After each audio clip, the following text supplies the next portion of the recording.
on YouTube. If you have any concerns with this, please feel free to chat with the organizers. So that's myself, Benny, and Roberto, and we can make a plan around that for you. Please try keep yourself muted throughout the talk, just in case there's any background audio that is in the location you are in that might affect the speaker's talk. If you have any questions, which I'm hoping our speaker will be happy to answer, please try submit your questions in the Zoom chat, which will be at the bottom of your screen. As the talk is going, if you have any questions that pop up, just drop them in there. Towards the end of the talk, the organizers will create the questions that have come through, and then we'll be ready to ask the speaker towards the end of the meetup. And finally, we do understand that important things may come up while the meetup is going along, so please feel free to drop off if you need to. We'd obviously love you to stay, but we do understand that a few things may pop up.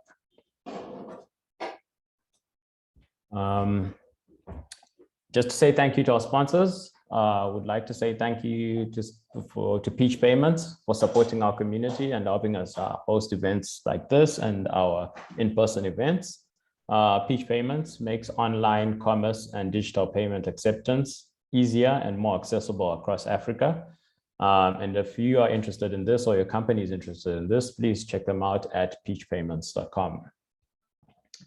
And then another special thank you to our other sponsor, OfferZen. OfferZen is an online job marketplace by developers for developers. So if you are an engineer currently looking for a job, please check out offerzen.com. They may help you connect you with the company that is offering what you're looking for. And at the same time, if your company is currently hiring or recruiting, check out offerzen.com as a platform that you could use for your recruitment. From the tech leadership side, for those that haven't been here, or even if you have, but still haven't checked out our newsletter, we have a monthly newsletter that is basically a curated list of interesting tech leadership content that we found over the month that we believe will be useful and will help you learn and grow in your technology leadership skills. The newsletter goes out once a month via email, and it goes out on the evening of the meetup. So about an hour after the meetup, the newsletter will be pushed out. So if you're interested in this, we've put the QR here. If you've got your phone close to you, you can scan it and it will take you directly to the link at the bottom, where you can sign up to receive the newsletter. I'll also be sharing that link with a few other things I'll talk about now, just after I've done this intro, and you can get those in the Zoom chat too. We're also on Twitter under @TechLeadershipX. So if you are a Twitter user, you can follow our account. We also share a daily link to some tech leadership content that we found that is useful to help you learn and grow. And we also announce the future meetups and everything happening around tech leadership on that Twitter space. And finally, OfferZen, who I mentioned earlier, as our sponsor, giving away some swag. So if you're interested in getting an OfferZen t-shirt because you've attended the tech leadership meetup, I'll be sending out a link again after this intro. It's just a type form that you can fill in and give them your details, and they'll be in touch with getting the t-shirt to you. All right, that's the main intro. So now we shift to our speaker for the evening. So our speaker for the evening is Mandla. I briefly met Mandla at DevConf, where he was the keynote speaker, and his talk was really massively appreciated, and a lot of people learned a lot from it. He then connected with Roberto, who's also one of our organizers here at DevConf 2, and we all thought as organizers, given how much appreciated his talk was at DevConf, that it would be great to have him come speak and share some of his knowledge with the tech leadership community. So we're very excited to have Mandla join us, and this topic is titled The Great Myth, Software Engineering Teams. And with that, I'll stop sharing my screen and let him take over the meetup from here. All right, Thanks, perfect. Mandla. Thank you so much. Thanks, Tanaka. Thanks for that amazing welcome. And thanks, Roberto, and to all the organizers that I haven't met and those that I've met. Thank you so much. This is going to be a bit strange because I normally give talks in person, right? And I tend to share jokes, so it's going to be awkward sharing a joke, and you guys are all on mute, you know, so let's do it. So I'm excited. Okay, so I hope you can all see my shared screen. This talk is exactly the same as the talk I gave at DevConf a few weeks ago. But the only difference to those that have watched me is that you get the dark mode version tonight, right? It's the dark mode. That's pretty much the only difference that you will get. All right, so I've titled my talk, just introduce myself. I work for a company that's based in Dubai right now. So we build decentralized finance protocols on Cardano, which is a Turing complete blockchain. And it's like structured like Bitcoin, uses extended UTXO model. And then we write smart contracts in a functional programming language. So if you want to chat to me a little bit about that, about designing DeFi platforms, I'm very willing and able to share and just, shed some light on a few things on that front. My socials over there on Twitter, I don't tweet very much. I'm pretty much the observer on Twitter, like I sit in the background, and unless there's something very interesting, then I'll share it. Yeah, so, but if you want to just follow me and see what I have to say from time to time, you can follow me there on Twitter and LinkedIn. And otherwise, I'm not anywhere else. You won't find me on Facebook. You won't find me anywhere else. Just those two platforms that I try to use. All right. Now, let's get to the meat of the talk tonight. The great myth, software engineering team. This man, his name is Professor Magagula. He's a professor of English and who has influenced most of my thinking for the last few years. It's strange because he's a professor of English, right? It's like a spoken language and he teaches about rhetoric. So in a few years ago, he wrote a book called Away with Words, rhetoric and how to influence people. And in there, he makes a very, very important point that basically changed the way I communicate with people and how I argue, how I argue my point across in a state of disagreement. Is that start every argument from a point of agreement. Find common ground with the other party. What do you agree on? And then can we at least agree on one thing before we can disagree? And trust me, it works. I use it all the time. Like when I feel like we're arguing, I was like, okay, what do we agree on? And then from there, we will take it from there. And then we can talk about what is it that we don't agree on. And then I think it's just a better conversation. And I want to arrange this talk like that. Like what can we agree on before we get to the more contentious parts of the talk? It's basically what the talk is about. In fact, what the talk is not about. Because it's very important sometimes when you explain what a thing is about, to explain what it is not about. And I think for this kind of talk, I think we need to discuss what the talk is not about. Number one, it's not about gatekeeping. When I say a great myth of software engineering team, that myth may not apply to you. Or your software engineering team. Maybe you're just content. Maybe things are working, you're shipping, you're delivering, and you're just happy. So it doesn't mean that you're wrong. It's just an idea. Take this as an idea, maybe another tool in your toolbox, and basically take it forward. And then the second bit is about, I'm not trying to get universal consensus. I think some of these ideas are new to some of you, and I don't expect you to agree with everything I'm saying. If you can get maybe 1% of what I'm saying here and take it away and maybe expand it somehow and maybe use it somehow, that's a win for me. So yeah, those are the 2 points that I wanted to get out of the way in terms of agreement. Let's agree on this. Now let's get to the meat of the talk. I love a good Genesis story.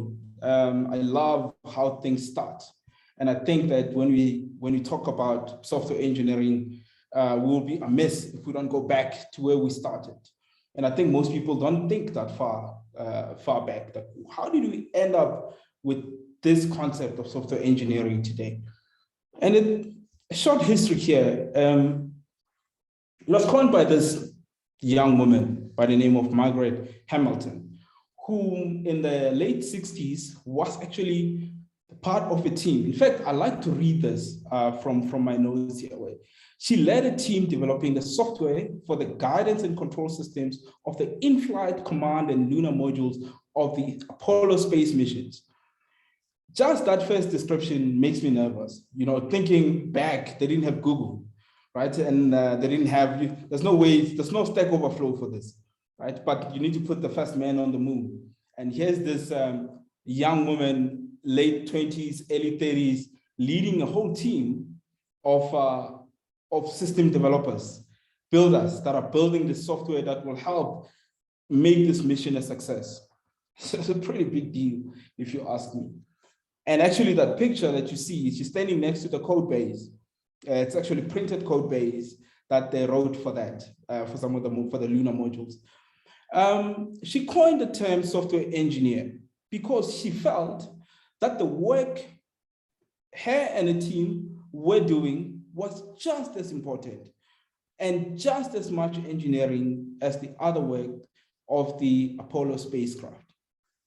Well, I wasn't there, but based on this description, I want to just take a mental model. Just help me imagine this. This is a young woman with a team that's building a module that's so important to this mission, but they're surrounded by all these different kinds of engineers, like de facto engineers, you know, like your mechanical engineers, your liquid engineers, your electrodynamic engineers, all sorts of engineers in that team. And she's part of this, and then she feels that this work is important, but perhaps the bros that she's surrounded by are saying, no, this is not, what you're doing is not engineering. This is not work. This is not important. This is just like a sideshow, but it's actually a critical piece of the mission. So this is what you can learn from this, is that there was a need to justify the value that she was bringing to the team. You can imagine this. I mean, I think most of us have been in this situation where you have to justify the value.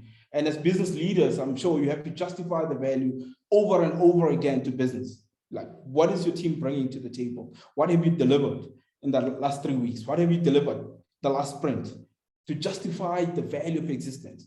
And then you can imagine now, 60 years ago, as a young woman surrounded by this engineers, where she has to justify her value in that team and the value of her team to the entire space mission at the time. Must have been a very difficult position to find yourself. And the second bit of learning that I'm picking here is that the software development narrative is malleable. What do I mean by that is that it's changeable. It's like there was no something intrinsic. There was nothing intrinsic in the coining of the term software engineer that we can say today it's cast in stone and it cannot change. We cannot review it and find aspects about it that we can actually improve. And tell you what, even Paul Graham, I'm sure most of you know Paul Graham. He wrote a book a few years ago called Hackers and Painters, which is a collection of essays. So he writes an essay. I don't think he writes as often now, but at the time he used to write a lot of these essays. But in one of his essays, he makes a point, which was actually part of that book, Hackers and Painters, is that I've never really liked the term computer science. And you can imagine, I mean, university degrees have been formed around computer science. And he says, the main reason I don't like it is that there's no such a thing. Computer science is a grab bag of tenuously related areas thrown together by an accident of history. And I can take the same words and use for software engineering. That all of it, you know, the field, what we see today, is actually formed by history. It was a need at the time, and not that it's wrong. I'm not saying it's necessarily wrong that we call it software engineer, because all analogies that we're using, but it doesn't mean that there's something intrinsic that you can point to that makes us what we are today, that what makes software engineering what it is today, except for historical context. Then I asked the question, as software, 60 years after Margaret coined the term software engineer, looking at all the different software engineering teams or software teams, what are we? What analogy can we assign to us as people, as software people? Are we a sports team? A sports team, I tried to find a picture that in our context remotely resembles a sports team, because I think everything else it's still work in progress. But this particular one, do we look like the rugby team, this kind of sports, where every position it's planned well ahead, there's a coach, and then we basically prepare ourselves for a big competition where we're going to potentially win a trophy at the end? I don't think we're quite that. Are we a family? Because we hear a lot of this where you join companies, welcome to the family, right? Does it mean that since I've joined your company, I can do whatever I want and still be accepted in the family? I don't think so. Are we scientists? As some refer to us as computer scientists. A scientist is someone that's in the laboratory and uses the method of hypothesis testing to understand certain truths or non-truths about the world, to test certain theories. I don't think we do that. I don't think when we build software, we sit down and write our hypotheses and want to test that, prove or disprove those hypotheses. Are we engineers? I think we use this a lot, like we refer to us as engineers. But if you look at a de facto engineer, it's someone that, one, is trained, they go through a graduate degree, like a few years, and then from there they have to have practice, like some kind of a learnership where they learn, they prove that they are actually de facto engineers. And one critical thing about an engineer is that, think about a few years ago in Sandton, there was a bridge that collapsed. I don't know if you all remember that story. If you don't remember that story, there was a bridge that was under construction and that bridge collapsed. Those engineers, the engineers that designed that bridge, those engineers were put to task, right? You can actually go to jail as an engineer if something goes wrong. Do we, as software engineers, do we have that? Do you have that privilege that the software, if the software we write somehow gets hacked, do we go to jail? I don't think I don't think we're addressed for that. So we're not quite engineers. Are we artisans? An artisan is someone that's trained in a particular trade, a specific field of trade, and they use their hands to build and craft things together.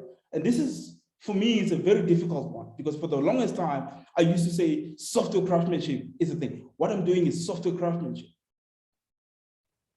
And I was very insistent. I remember a few years ago when we founded the Coding Ground, I wanted that to be part of the description of the Coding Ground. It's like, we are a software craftsmanship academy. But I found that during using that the words that I was using, it actually was creating a bit of a wedge between the girls and the boys. So some people that are more, artisan bound or inclined than people that are more on the other side, that are not so, don't find this terminology relatable. So we're not quite artisans. We're not trained in a specific trade and use our hands to craft things like wood and making shoes and things like that.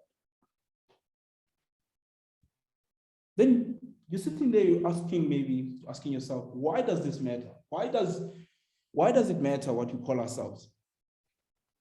Why does it matter what we are? I believe that words matter. Matters because words matter. The way we use and refer to things matters because it affects the way we think and perceive the world. This is not Mandla's observation. There's a study that was conducted many years ago, like in the 1950s, by a gentleman and his team, Benjamin Lee Wolf.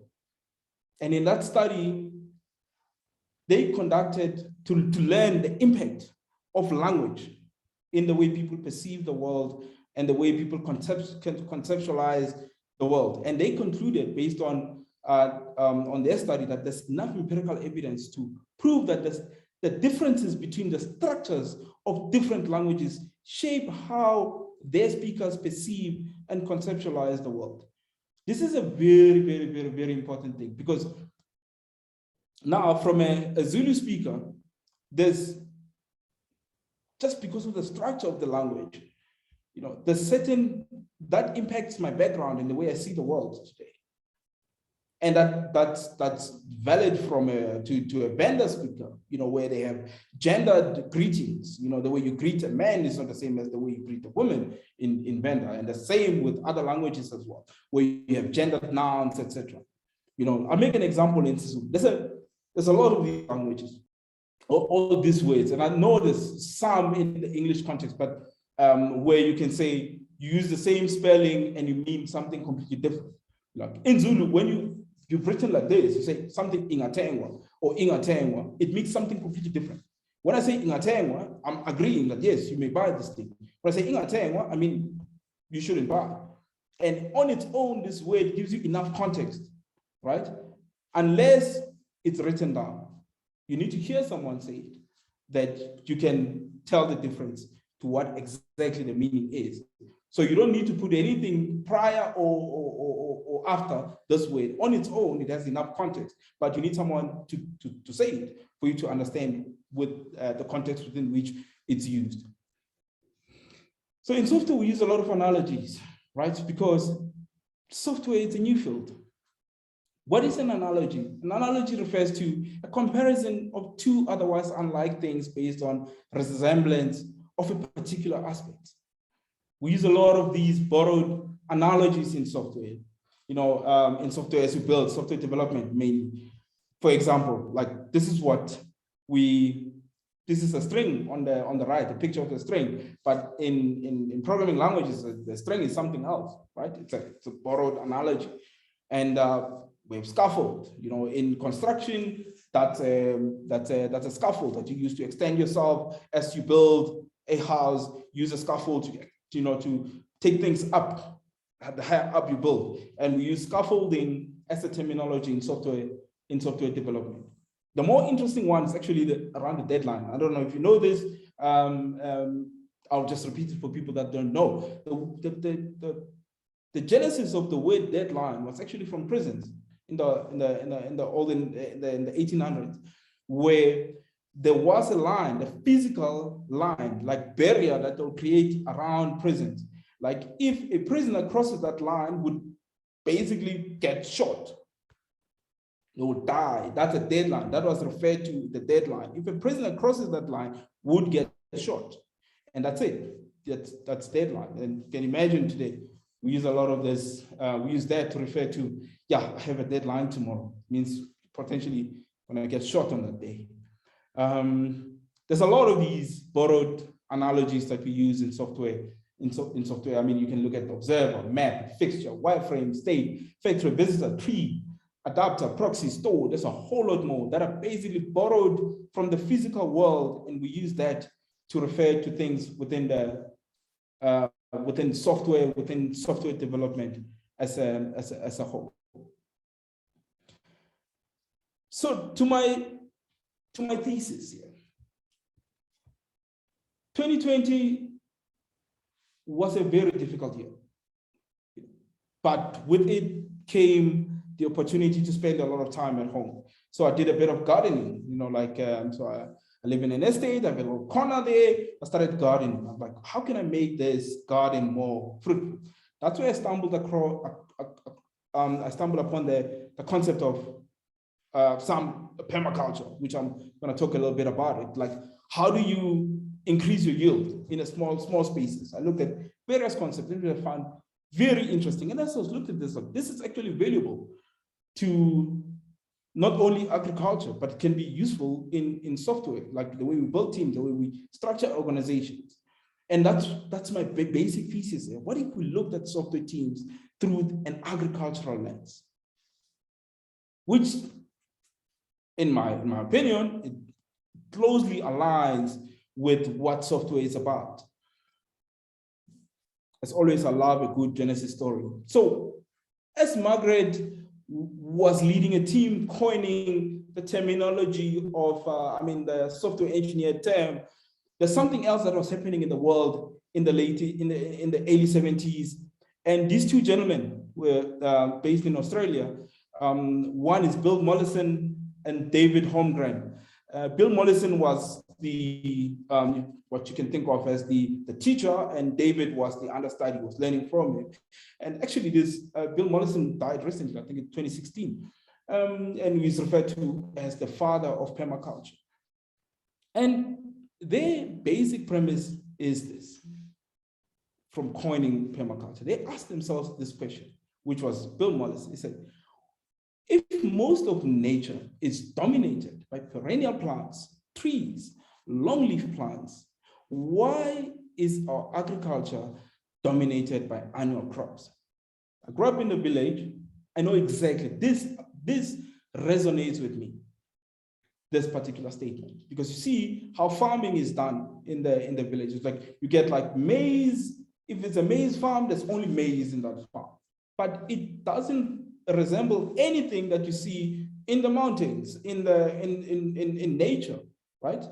And then as a result of that, you see a lot of soil erosion. You see a lot of these natural disasters that actually affect those fields. But then now you take the same question and you ask in our context as South Africa, as the teams that we formulated. If we're in a country that's 80% Black and 51% women, why are the teams that we have only male dominated, only male and white dominated? Not that it's a bad thing, but have we ever asked ourselves that question?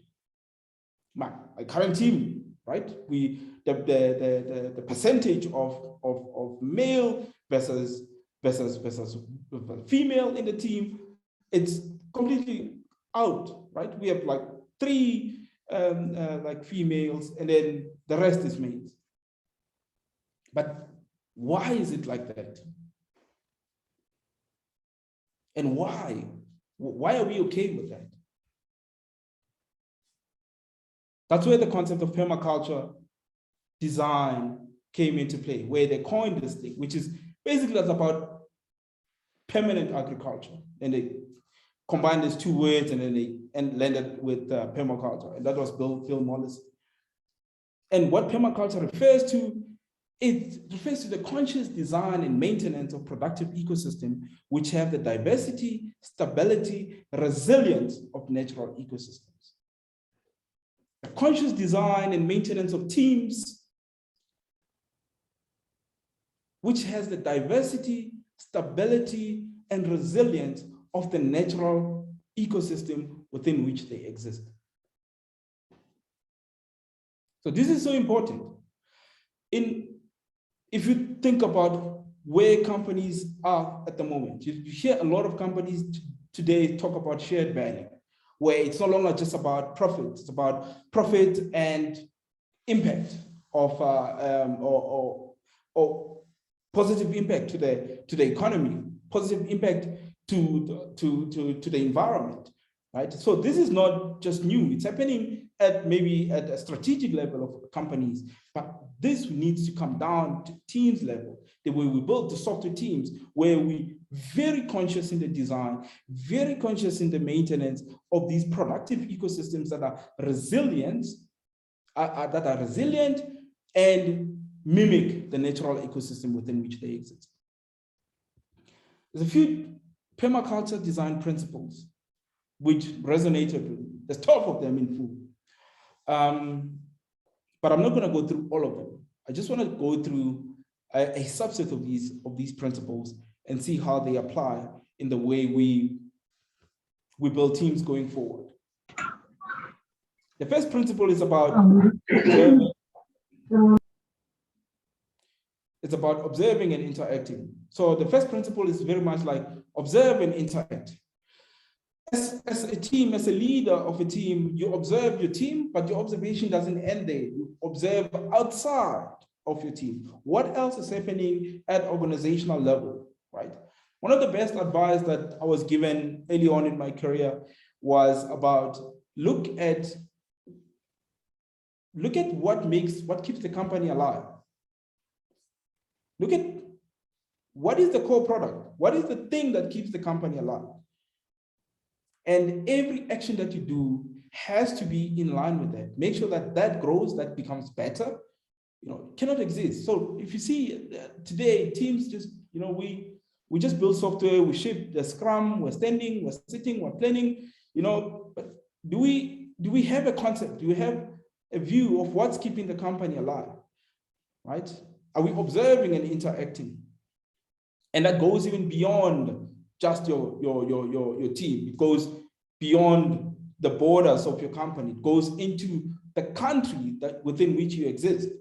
Let's look at what else is going on. Let's interact with not just within the team, but outside the team. How can we positively impact the jurisdiction within which we exist? How can we positively impact the world with the things that we're building? This is very interesting also from a software design perspective, the way we build systems. Like we like to, we have these fancy terminologies, like we have these fancy tools. We're using Dockerizing, Kubernetes, and all of this, but no one can use this application that we built, right? So it's about that. Like it's about first thing, build a resilient system, you need to observe and interact continuously with it. And the other thing is about applying self-regulation and feedback. This is so critical again, if you apply it in terms of software teams. Now you have, like, for instance, you have this team and you want to maybe increase a little bit more diversity, have a little bit more diversity in that team and see how that improves the output of the team and the productivity of the team, right? It's about getting that continuous feedback with everything that you do in that team, every change that you do. It's not about just saying, okay, great, tomorrow we're gonna go and get a bunch of, like, if we are a male-only team, we're gonna go and get a bunch of like interns, they're gonna come into the team, right? That's pretty much a recipe for failure, right? Because you're changing too many things at the same time. So you need to first put the design in place, right? And say, okay, great, what is the one thing that we can change? Can you bring in one person? Can you bring two people? And what are they going to do within the team in terms of adding value to the team? Because again, it's about earning yield. You'll see that one of the principles down the line is about earning yield. You know, make sure that that team is still productive, is still producing the goods, you know, based on the changes that you've applied. The other principle is about integrating and not segregating. One of the things that we do currently in my team is that it's not just a bunch of software developers together, right? HR and marketing and they're all in one team. We're checking in, like there's a cross-pollination of knowledge, right? So like today, an HR person will be talking about strategy, about how we'll be testing the product, right? And I found it to be very, very, very, very, very productive, you know, because we're integrating. Everyone has a view of what's going on at any given point in time. And it's very easy to say, okay, great, software developers need to be in their own corner. You know, like I've seen in a lot of organizations where the structure, there's an entire floor of software developers only. And there's another floor of business analysts only. And there's another floor of DBAs, right? Like a bunch of these people. And what happens is, like, there's a lot of handover that takes place. And there's a lot of, we're keeping the status quo. Most cases in those teams, and I've been in that team before, and in fact, a few times, and you get in there, the answer you get for everything that you ask as a new person that's joining in is like, it's always like this, and it works, right? And what about it works? And then if you look at what business and the customers are saying about that particular thing, like people are actually not happy. Like it's almost like like this echo chamber where we give ourselves feedback. We're very happy with ourselves, but people that are actually using and the people that are using our products and business, they're actually not happy, and the business is not doing well, as a result. Again, obtain a yield, So it's very important to say, all right, we making the change, or maybe we bringing diversity into the team. We want to shake things up a little bit, but then we don't know what is the expected outcome of this thing, right? Of this change that we're making. So it's very important that whatever action that we take, like we account for every action in terms of how does this benefit the team? How does this benefit the organization at large? The other principle is about using small and slow solutions. And it's about setting up, if you align with this kind of thinking and you want to bring in, build a resilient team, it's about taking small steps and bringing slow solutions. So things that will take longer to build, you do them first. And things that will take potentially yield better results in the long run. I'll make an example. You decide, like a few years ago, we were bringing in, I was part of a team, and we were bringing in a few young people in the team. That is one of those slow solutions. When you bring in a new person, a young person fresh out of university, or fresh out of Gale Code, fresh out of the coding ground into your team, the impact on the team is that your team, potentially, that is a slow solution, right? When you're still doing it, it's a slow solution. It's a small, but it's also very slow. There's going to be a visible impact on the team for just having that person in. However, in the long run, we've seen that actually those slow solutions are actually much more beneficial when you bring those young people into your team, into a structured environment. Right? I remember when I was working for one of the big banks, when we're bringing in these young people in the team, what they would do is, like, it's very hard initially because they need a lot of guidance. You need to almost handhold them, right? You need to show them, how to do a kata, how do you increase your typing speed, how do you solve problems, how do you do TDD? That's very expensive initially. However, those very guys, those very engineers that we brought in at the time, to this day, they are senior engineers at those companies. So you see, initially, it's a very small but and a slow solution. However, in the long run, it benefits you because now those engineers, one, there's some loyalty to the company. They're adding value to the company while the company is adding value to them, to their lives as well. Another principle of permaculture is about use and value diversity. That it's very tricky because the word diversity has been abused so much, right? But the meaning behind the word is so important. And that goes beyond just, I'm not talking diversity of thought here. There's a lot of these spin doctors around who say, oh, no, we have diversity of thought because I'm thinking different. No. We're talking the diversity that involves different cultural backgrounds. A study has been conducted where it shows that actually putting people with different cultural backgrounds together, just the awkwardness, even if you're just bringing in, they're not adding any value to the team, just the awkwardness that there's someone that's different from us actually improves the productivity of that team. So that's the kind of diversity that we're talking about. That and in a permaculture context, it's like it's basically take plants that are not the same, that are different, and plant them close to one another. And it's actually much more productive. It earns you better yield from a long-term perspective than having like a singular, like a one type of species that's in one place, because then that's basically become an annual crop. It's not a perennial plant as such. So diversity is very important, and that means not only diversity in terms of your color and your background, it's also diverse in terms of experience. That correct mix of inexperienced and experienced people involved, just the awkwardness of that inexperienced person asking what would be perceived as a not so smart question, it's actually good enough to make that team much more productive. I found this many times. Like when they ask me the most basic question, I'm like, goodness, I've never thought of that, right? And then it's like, it also improves in terms of the quality of the system and also the quality of the team at large.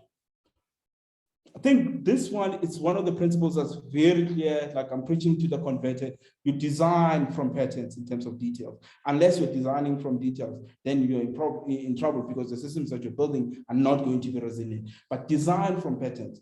But by that, we mean that you need to design your team, structure your team, structure in terms of what should be in the team, who should be in the team, and what role should they play in the team.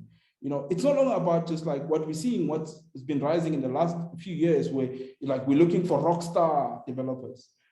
And that's actually, you perpetuate the behavior that you want, because you're always going to have these rock star developers that come into your team maybe for 3 months and go to the next person that's looking for a rock star. And for another 3 months, they go to the next person that's looking for a rock star, because the competitive landscape has changed drastically. You know, COVID, one of the benefits of COVID is that now everyone that's within the same time zone as South Africa is basically your competitor as a business, right? Like that includes people in London and Spain, all the way down to South Africa. So the opportunities are endless. So it means you need to develop talent. You need to look at how do you expand and create talent from within, which is like a small and slow solution. So the last principle that I want to touch on is about creatively use and respond to change, right? Change is inevitable, right? So it's about responding to that change. How do you creatively use and respond to change? It's about looking at how is the team growing? Like after adding the change, like or adding someone or adding people in your team, it's very easy to say, no, the new engineers are not productive. It's very easy to blame. But to say, okay, great, how might we make this person much more productive based on the skill set and the background that they have within the context of the team? Then that's a better question to ask. You know, you may find that someone was actually placed in the wrong in the wrong role within the team. You know, like someone that's more inclined in terms of front end, you put that person in the back end, will be bored, right? So it's about looking at that and responding creatively to change. Maybe someone loves documentation, right? And documentation has a lot of value. Like people that document are so valuable. They're like the new oil that we need, you know, because none of these systems are documented these days. So it's about that. It's a principle of permaculture, which I think applies very closely to software development. All right. I think I've reached the end of my talk. And just to summarize, I've titled my talk, The Great Myth of Software Engineering Teams. So the myth, it's not necessarily a myth. It's actually an opportunity to say, what we need is to review and relook at the way we structure the way we name things, the way we build teams going forward, because the competitive landscape has changed, right? And we have a lot of talent that's sitting out there. We have a lot of young people that want to get in, that are learning coding, that are developing within these academies, universities.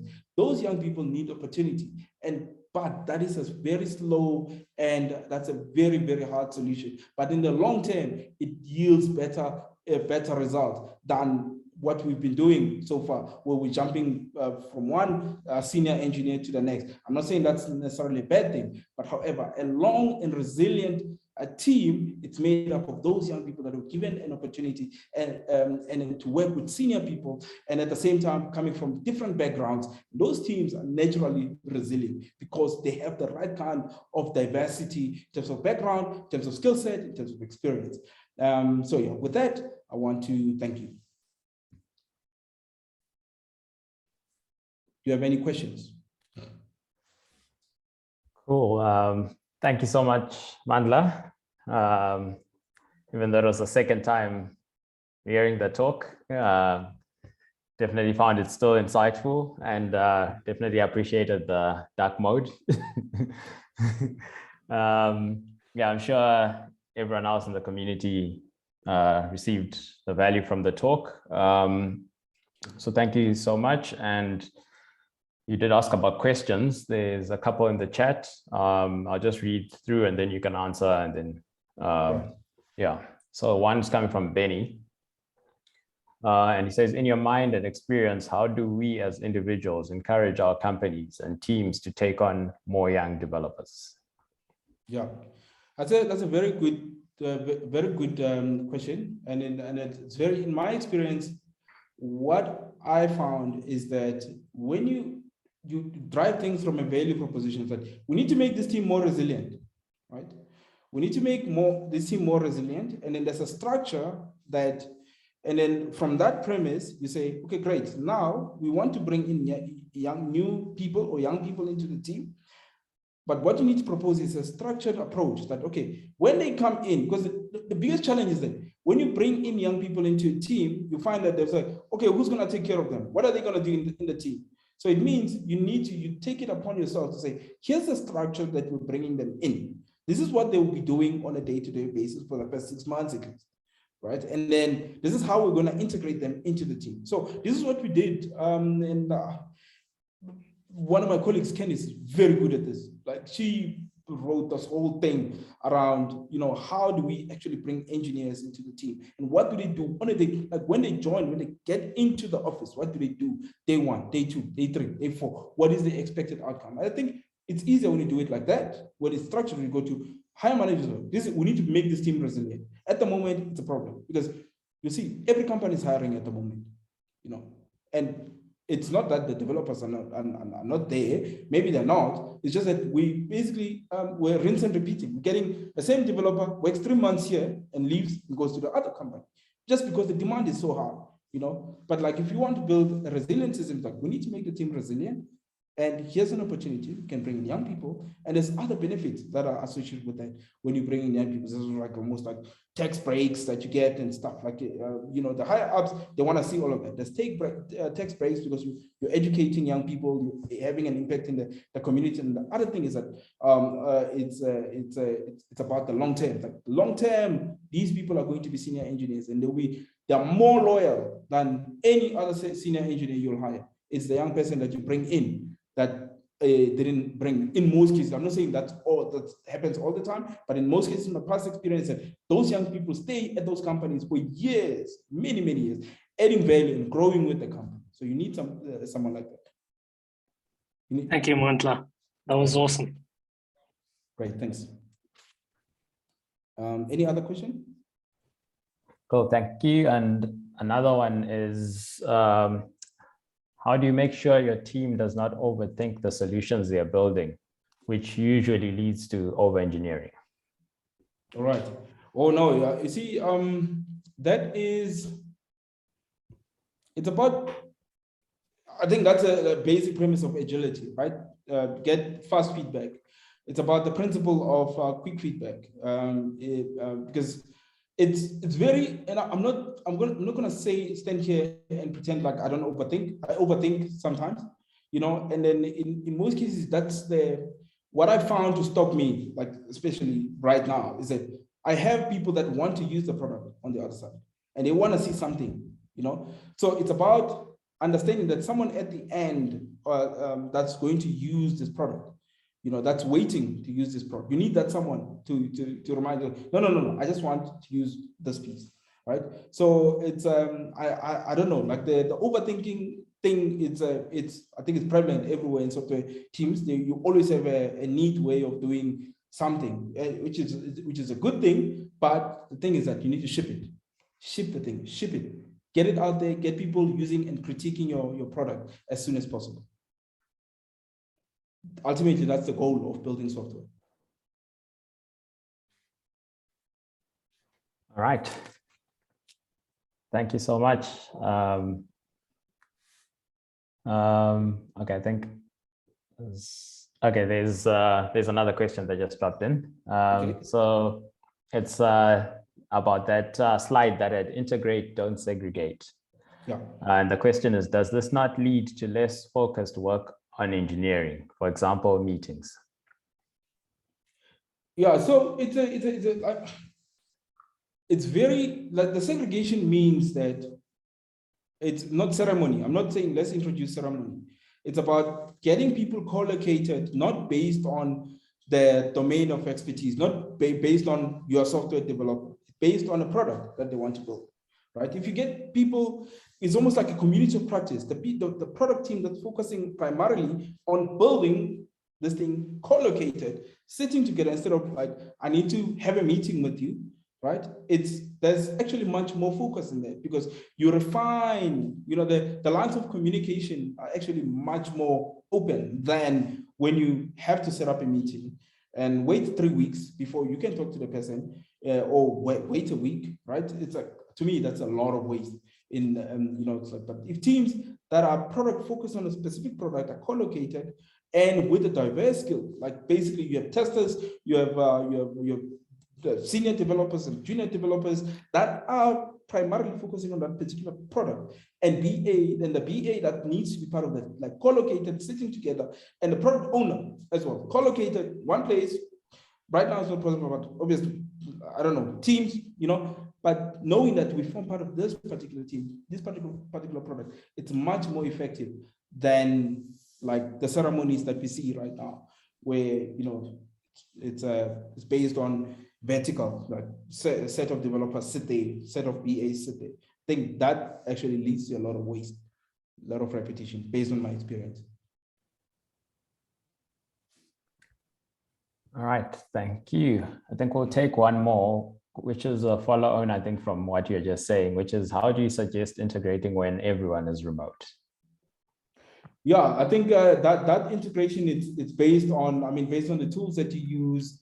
I think it makes it a lot easier as well, right? Because you don't have to walk anywhere. Like the team is there, but it's about you arrange a team around a product. The team, like a few years ago, which I think obviously people tested and found that it was not such a, it's not such a great idea. The whole concept of the Spotify squad, right? And I think there's a lot of value in that, where you have a particular squad that's primarily focusing on a specific product and product execution end to end, right? And I found that that's actually much more effective. When you do that, when you have all the skill set that you want, you have testers, you have BAs, you have product owners, you have even business, right? They have access to that team. You get to the finish line a lot faster than how we're doing. Like we're building the development team goes and hides away, and then like when business tries to ask questions, like, wait, we're in the middle of the sprint, don't talk to us. And to me, I found that leads to a lot of waste, a lot of repetition and rework. Cool, thank you. I'd say that was like the last one. There's a bonus one that popped in. All right. Now, so let's say this is officially the last question. And yeah, hopefully you can have a quick answer to it. It might be a bit detailed. So the question is, do you think any of the existing agile team structures and methodologies such as Scrum, Kanban, etc., align well with permaculture? Or do you think a new hybrid paradigm is required? Yeah, I think that looking at it, aligns a little bit closer to Kanban, right? In a sense that there's continuous value, right? And it aligns in terms of, the premise of Kanban is that we're adding value continuously. So we're observing, and then we're observing and making changes as we go continuously. It's almost like we don't wait. We don't have the sprints where we have to wait before, and then there's big ceremony of a sprint review, and then where business will express that they're unhappy and do again. So I think it aligns closely to Kanban. I do think that though it can be, like based on the principle, you can even apply it to Scrum. It's just the biggest thing is like with Scrum, I understand why Scrum is the way it is. However, I just think that it creates this Chinese walls, this walls between teams, and yeah, that's my observation. I could be wrong. All right, thank you so much for addressing all the questions, Mandla. Thank you. And thanks once again for the talk. if you don't mind stopping your screen share, I'm just going to do say a few things and share my screen to wrap up, and then I'll get back to you just now. All right, perfect. All right. Okay, cool. Just to wrap up, just want to say thank you again to our meetup sponsors, so Peach Payments and Offers In, for supporting our community and helping us host events like this and the in-person ones that we have. Also, just a reminder, the Offers In swag, this is the form. If you do click the link, I think I just shared them again in the chat just now. If you want to grab that link, you can always fill it in even after the meetup and you'll still be eligible. So Offers In, one of our sponsors, is supporting and offering you an opportunity to get some swag.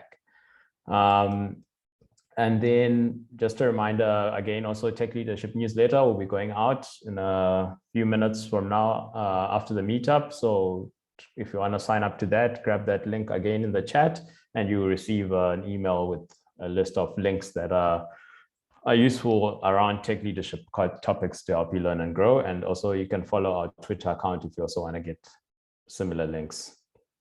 And then just back again to our speaker, just wanted to say thank you again, Mandla, for joining us and yeah, sharing such a great talk.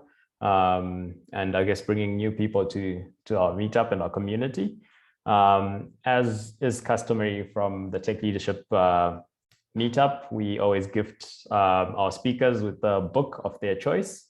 That is sponsored by Matchbox Solutions, which is Benny's company. So Benny will be in touch with you after the meetup to find out what you're thinking of reading in the next few weeks or so. So yeah, thank you so much, Mandla. Really appreciate it. And for everyone else, thank you again for everyone who joined for the first time. Hope you enjoyed it and you join us once again. And for people who've been rejoining, always happy to have you. As you know, we're now doing these as a hybrid. So next month, hopefully we'll be in person. We just need to lock in on a venue. So we'll just let you know and meet up, and then you can, if you're in Cape Town, you can come through and we can meet in person, and the event will be in person. Then the following month, it will be online again. So thank you so much for joining and have a good evening to everyone. Cheers.